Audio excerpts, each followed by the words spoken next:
കണ്ടു, മറ്റേ പടം കണ്ടു, എനിക്ക് ഭയങ്കര ഇഷ്ടമാണ് എന്നൊക്കെ പറഞ്ഞതിന് ശേഷം അവർ പറയുകയാണ്, ഇന്നസെൻറ്റിന് ഇപ്പോൾ ഹാർട്ടിന് കുഴപ്പമായിട്ട് ബ്ലോക്ക് ഉണ്ടായിരുന്നു. ഞാൻ പറഞ്ഞു സ്റ്റെൻറ്റ് ഇട്ടിട്ടുണ്ട്. ഞാൻ പറഞ്ഞു സ്റ്റെൻറ്റ് ഇട്ടിട്ടുണ്ട് എന്തേ പറയാൻ കാരണം, അല്ല എൻ്റെ സഹോദരന് ക്യാൻസർ ഉണ്ടായിരുന്നു ഇതുപോലെ തന്നെ, അത് കഴിഞ്ഞിട്ട് സ്റ്റെൻറ്റ് ഇട്ടു. അപ്പോഴാണ് മനസ്സിലായി ഹാർട്ടിന് കുഴപ്പം. ഇതിപ്പോൾ എത്രാമത്തെ ദിവസമാണ് സ്റ്റെൻറ്റ് ഇട്ടിട്ട്? ഞാൻ പറഞ്ഞു 3 ദിവസമായി. എൻ്റെ ബ്രദർ 5 ദിവസം കഴിഞ്ഞപ്പോൾ മരിച്ചു. എൻ്റെ മകൻ എന്നെ ഒന്ന് നോക്കി, ഞാൻ നോക്കി ഞാൻ ചിരിച്ചു. ഞാൻ അവരോട് ചോദിച്ചു, ഒറ്റ കാര്യം ചോദിക്കുകയാണ്, അതെന്താ? ഒന്നുമല്ല, ഏത് കോളേജ് യൂണിവേഴ്സിറ്റിയിൽ നിന്ന് ഡിഗ്രി എടുത്തേ? അതെന്താ അങ്ങനെ ചോദിച്ചാൽ, അല്ല എനിക്ക് ആ യൂണിവേഴ്സിറ്റി കത്തിച്ച് കളയാനാണ്. അപ്പം ഇങ്ങനെ ഒരുപാട് ആളുകൾ നമ്മളെ വഴി തെറ്റിക്കാൻ വേണ്ടി വരും. നമ്മുടെ സ്വന്തക്കാർക്ക് അവർക്ക് ഇവർക്കൊക്കെ അസുഖം, ആർക്കും അസുഖം വരാതിരിക്കട്ടെ. എന്തായാലും എന്നെ സംബന്ധിച്ച് ഇങ്ങനെയൊക്കെയുള്ള അസുഖങ്ങളും കാര്യങ്ങളും ആലീസിനൊക്കെ വന്നതിന് ഞാൻ ചെയ്തത് ഒരു 4-5 ഹോസ്പിറ്റലുകൾക്ക്, ഗവൺമെൻറ് ഹോസ്പിറ്റലിലേക്ക് 5 സ്ഥലങ്ങളുണ്ട്. നമ്മുടെ കൊടുങ്ങല്ലൂർ, ചാലക്കുടി, പെരുമ്പാവൂർ, അതുപോലെ തന്നെ ആലുവ, അങ്കമാലി, ഇവിടെയൊക്കെ മാമോഗ്രാം മെഷീൻ ഫ്രീ ആയിട്ട് പാവപ്പെട്ട ആളുകൾക്ക് വന്ന് ഇതൊക്കെ ചെയ്യാനുള്ള കാര്യങ്ങൾ ചെയ്യാനുള്ളത്. ഇത് നമ്മൾ മുഴുവനും നമ്മുടെ രാഷ്ട്രീയത്തിനോട് മാത്രം ചോദിച്ചാൽ ചിലപ്പോൾ നടന്നു വരില്ല. അത് കാരണം അവർ വേറെ ചില റോഡിൻ്റെ ചില പരിപാടികൾ, ചില കുളം കുത്തലും കാര്യങ്ങളൊക്കെ പറഞ്ഞുതരും. അപ്പം അതൊക്കെ വന്ന് കഴിയുമ്പോൾ കാര്യങ്ങൾ ഒരു കാര്യമില്ല. അപ്പം ഇതിങ്ങനെയുള്ള കാര്യങ്ങൾ ചെയ്യുക എന്നുള്ളതാണ്. ഒരു സ്ഥലത്ത് 11 കുടുംബങ്ങളാണ് ഒരു നമ്മുടെ ഈ പുളിയിലപ്പാറ ആ ഭാഗത്തൊരു സ്ഥലത്ത് അവർക്ക് കറണ്ട് കൊടുത്തു. അവർ കണ്ടിട്ടില്ല ഇതുവരെ ജീവിതത്തിൽ. എന്താ കാരണം വെച്ചാൽ അവിടെ ആകെ 16 ഓട്ടോ ഉള്ളൂ.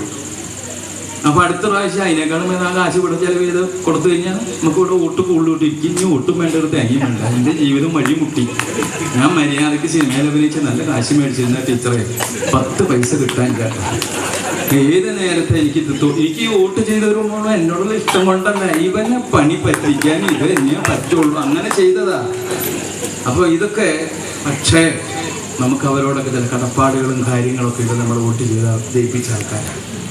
അപ്പോൾ അതുകൊണ്ട് ചെയ്യാൻ പറ്റാവുന്നു. എനിക്ക് ഇരിഞ്ഞാലക്കുടക്കാരനായതുകൊണ്ടാണോ അതോ നിങ്ങളെപ്പോലുള്ള ഒരുപാട് പേരുടെയൊക്കെ പിൻബലമുള്ളത് കൊണ്ടാണോ ഇങ്ങനെയൊക്കെ ചെയ്യാൻ നമുക്ക് തോന്നിപ്പിക്കുന്നു എന്നുള്ളതാണ്. തീർച്ചയായിട്ടും അതിനൊക്കെ നന്ദിയാണ്. എൻ്റെ അസുഖം മാറിയതിനൊക്കെ നമുക്ക് നിങ്ങളുടെയൊക്കെ പ്രാർത്ഥന മൂലമാണ് എന്നെനിക്കറിയാം. അതിനൊക്കെ ഞാൻ നന്ദി പറയണേ. പക്ഷേ ഇപ്പോൾ എന്നെ അങ്ങനെ സ്ഥിരമായിട്ട് ഉദ്ഘാടനത്തിന് കൊണ്ടുപോകും ഞാൻ 2 സംഭവമാണ്. ഒന്ന് സിനിമാ നടൻ, പിന്നൊന്ന് MP. അപ്പം ഒരു ഇതിൽ ഈ നെയ്യപ്പം നിന്ന രണ്ട് കാര്യങ്ങൾ പറയണ പോലെ എന്നെ കൊണ്ടുപോയി കഴിഞ്ഞ് സിനിമ നടന്ന ആൾക്കാർക്ക് അവർക്കത് കാണിച്ചു കൊടുക്കുക, എന്തിനാണ് കാണിച്ചു കൊടുക്കുക, എല്ലാത്തിനും എന്നെ വിളിക്കുക. ഞാൻ TV വരെ പറഞ്ഞു എല്ലാ കാര്യങ്ങൾക്കും എന്നെ വിളിക്കുക. അപ്പം അങ്ങനെ വിളിക്കുന്നതിന് നമ്മുടെ ചാലക്കുടി MLA അയാളൊരു ദിവസം എൻ്റെ അടുത്ത് പറയുകയാണ്, ചേട്ടാ ആ മേലൂര് അറ്റത്ത് ഒരു ഉദ്ഘാടനം 27 ലക്ഷം രൂപ ഞാൻ ചെലവ് ചെയ്തിട്ട് ഉണ്ടാക്കിയിട്ടുള്ളത് കെട്ടിടമാണ്, ചേട്ടൻ തന്നെ ചെയ്യണം അത്. അപ്പം എനിക്ക് 2ാമത്തെ ക്യാൻസർ വന്നിട്ട് 2ാമത്തെ പ്രാവശ്യം പെട്ടെന്ന് പോണില്ല. അപ്പോൾ ആ സമയത്താണ്. അപ്പം ഞാൻ പറഞ്ഞു ശരി വരാം. എന്താണത്? അതൊന്ന് പറ. അല്ല അത് അവിടെ വരുമ്പോൾ പറഞ്ഞു, അല്ല പറയും ഏത് പറയാണ്, ശ്മശാനം ഉദ്ഘാടനം. ഞാൻ കുഴി കണ്ടാൽ എനിക്ക് വീഴണമെന്ന് ആലോചിച്ചിട്ട് നിൽക്കുക. ഞാൻ പറഞ്ഞു ഞാനൊന്നും വരില്ല, നിങ്ങൾ വേറെ പണി നോക്കുക. അല്ലല്ല ചേട്ടന് വേണ്ടിയിട്ട് ഞാൻ കാത്തു വെച്ചിരിക്കുക ഏത് ശ്മശാനം.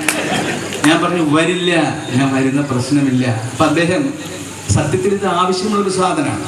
കാരണം ഈ ശ്മശാനം അവിടെ ഇല്ലാത്തതുകൊണ്ട് പല വീട്ടുകാരും വഴക്കും കാര്യങ്ങളും ഒക്കെ ഉണ്ട്. പക്ഷെ അതിന് എന്നെ തന്നെ കൊണ്ടുപോകണം, വേറെ ഇല്ല. ഇവിടെ MLA-മാരും MP-മാരൊക്കെ ഞാൻ വരില്ല ഞാൻ തീർത്ത് പറഞ്ഞു. ഒരു ദിവസം ഞാൻ ആലോചിച്ചും കൂടി എറണാകുളത്തേക്ക് പോകുമ്പോൾ ആ മുരിങ്ങൂർ ജംഗ്ഷനിൽ ഒരു വലിയ കട്ടൗട്ടർ ഞാൻ എങ്ങനെ ഇരിക്കുന്നുണ്ട്, അതിൻ്റെ ഇപ്പുറത്തെ ശ്മശാനം ഉദ്ഘാടനം. ഞാൻ ആലോചിച്ചും ചോദിച്ചു ഞാൻ പോയോ? അപ്പം ഇതൊക്കെ ഇങ്ങനെയാണ്. അതിനുശേഷം ആ സ്ഥലത്തേക്ക് ഞാൻ പോയി. അവിടെ ചെന്ന് അത് ഉദ്ഘാടനം ചെയ്യാൻ വന്നപ്പോൾ അത് എങ്ങനെയാണ് എന്നുള്ളതൊക്കെ കാണിച്ചു തന്നവർ. മെഷീനും കാര്യങ്ങളൊക്കെ കഴിഞ്ഞ് അത് ഇങ്ങനെ ബോഡി ഇവിടെ കിടത്തുന്നു. അതിനുശേഷം നമ്മുടെ ആരാ വന്നിരിക്കുന്നത് അവർക്ക് ഒരു പിടി ചാരം സന്തോഷത്തോടെ കൊടുക്കുന്നു. അവർ സന്തോഷത്തോടുകൂടി ആ ചാരം കൊണ്ടുപോകുന്നു. അതിനുശേഷം സന്തോഷത്തോടുകൂടി സദ്യ ഇതൊക്കെ പറഞ്ഞൊക്കെ കഴിഞ്ഞതിന് ശേഷം ഉദ്ഘാടനം ചെയ്തതായി പറയാൻ പറഞ്ഞു. ഞാൻ കയറിയിരുന്നു. ഇത്രയും ഒന്ന് സ്റ്റേജ് കഴിഞ്ഞു. നിങ്ങൾ പറഞ്ഞാൽ എന്താ പറയുക, ശ്മശാനം. നമ്മൾ പല കളികളും കളിച്ചിട്ടുള്ളതാണ്. ഞാൻ ഇങ്ങനെ നോക്കിയപ്പോൾ വയസ്സായ ആളുകളാണ് ഫ്രണ്ടിലിരിക്കുന്നത്. നമ്മൾ വയ്യൊക്കെ കുത്തിപ്പിടിച്ച് പല്ലുമില്ല വയ്യ. ഞാനിങ്ങനെ നോക്കിക്കഴിഞ്ഞിട്ട് ഞാൻ പറഞ്ഞു ഞാൻ എന്താ പറയുക, എനിക്ക് ഇങ്ങനെ പറയാൻ പറ്റുമോ? അപ്പോഴും അവരിങ്ങനെ ആകാംക്ഷയോടെ നോക്കിയിരിക്കുക. എന്നിട്ട് ഞാൻ പറഞ്ഞു അവരോട്, എല്ലാം റെഡിയാക്കി വെച്ചിട്ടുണ്ട്. ഓരോരുത്തരായിട്ട് ഇങ്ങോട്ട് പോരെ അവരോട് പറഞ്ഞു. ഇതുപോലെ അവരെല്ലാവരും കൂടെ ചിരിച്ചു. ചിരി കഴിഞ്ഞ് ഞാൻ വേദിയിൽ നിന്ന് ഇറങ്ങി ഇങ്ങനെ നടക്കുമ്പോൾ എൻ്റെ ചന്തിയിൽ തട്ടിയൊരു വയസ്സായ ആൾ തട്ടിയിട്ട് അദ്ദേഹം പറഞ്ഞതാണ്, നിന്റെ പുകയും കൂടി കണ്ടിട്ടുള്ള ഞാൻ ഇവിടുന്ന് പോകുന്നുള്ളതാണ്. ഇപ്പം എനിക്ക് പേടി അയാളുടെ പുക എപ്പോഴാണ് പോവാന്നുള്ളതാണ്. കാരണം അപ്പം ഞാൻ പോകുന്നുള്ളതാണ്.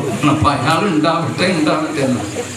അപ്പം ഇങ്ങനെ പല നേരം പോക്കുകളിൽ കൂടി MP വേഷവും കെട്ടി നടക്കുന്ന ഒരു ഇന്നസെൻ്റ്